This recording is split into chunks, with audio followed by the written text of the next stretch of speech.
আসসালামু আলাইকুম আমার কলিজার ভাই ও বোনেরা, আপনারা সবাই কেমন আছেন? আশা করি আল্লাহর অশেষ রহমতে সবাই ভালো আছেন। আর আলহামদুলিল্লাহ আপনাদের দোয়া এবং ভালোবাসা আমি অনেক অনেক ভালো আছি।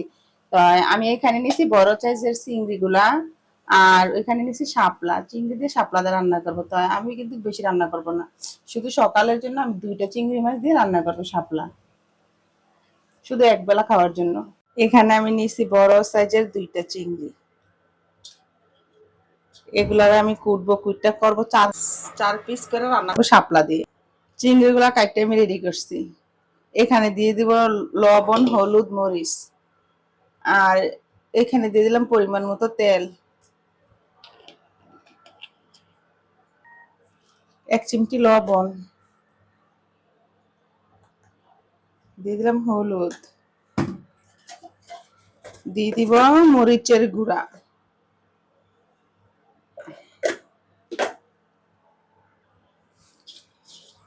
এখন বাজিয়ে করে নিব।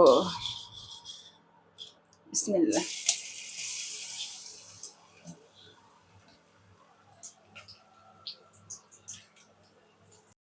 বিশেষ করে আমার এই রান্নাটা ছিল সকালের জন্য আর কি। সকালবেলা আমার ছেলে মেয়ে রুটি খাইতে চায় না ওরা, তো এই জন্য ভাবলাম শাপলা দিয়া 2টা চিংড়ি মাছ সুন্দর করে দিয়া রান্না করে দিই। তো এমনিতে ওদের বাসি খাবারও খাওয়াই না, নিজেও খাই না। যতটুকু রান্না করি টাটকা টাটকা রান্না করে টাটকা টাটকা খাওয়াই। বাসি খাবার খাইলে এমনি অসুস্থ, আবার বাসি খাবার খাইলে আরো বেশি অসুস্থ হয়ে যায়। তো চিংড়ি মাছগুলো আমার ভাজা হয়ে গেছে, নামাই নিব। তো দিয়ে দিলাম পেঁয়াজ কুচি, মাছ ভাজি করা তেলটার ভিতরে পেঁয়াজ কুচিটা দিয়ে দিছি।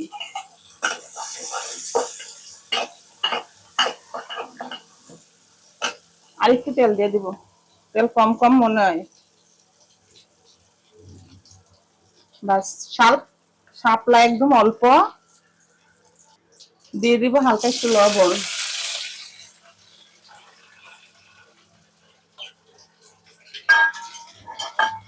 তারপর দিয়ে দিব একটু পানি। ট্যাপে পানি নাই, পানি আনতে গেলাম ফিল্টারে। তো এখানে দিয়ে দিব একটু মরিচের গুঁড়া,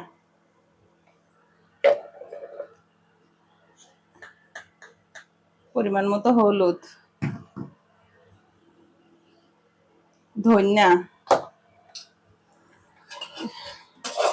লাড়া দিয়ে দিলাম।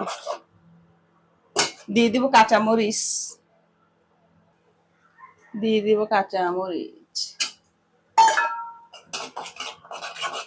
ভাজি করা চিংড়ি মাছ,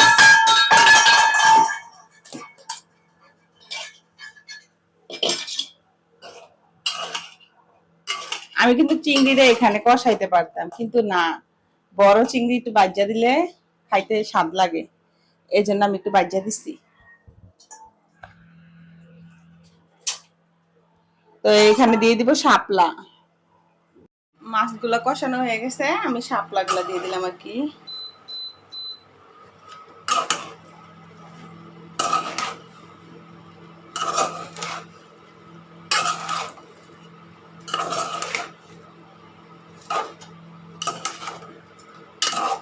আর এই শাপলা চিংড়িটা রান্না খুব স্বাদ লাগে।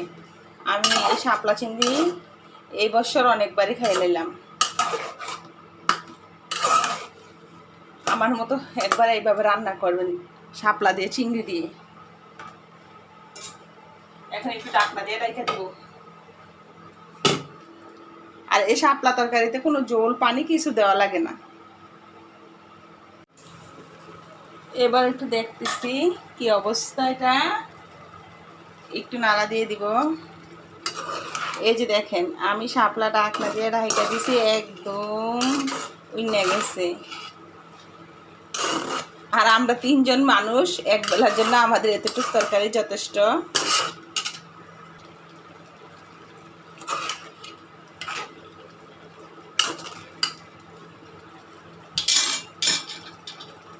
আবার ঢাকনা দিয়ে রেখে দিব, কিছুক্ষণ পরে ধনিয়া পাতা দিয়ে দিব। এখানে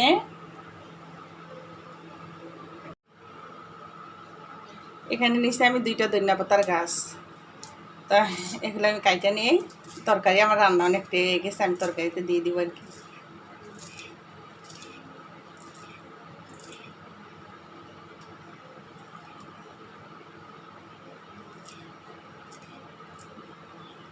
এগুলা কাটা হয়ে গেছে, আমি তখন দিয়ে দিতে হবে ধনিয়া পাতা, কেটে রাখা ধনিয়া পাতা, এই যে দিয়ে দিলাম। বাস আমার তরকারি রান্না হয়ে গেল।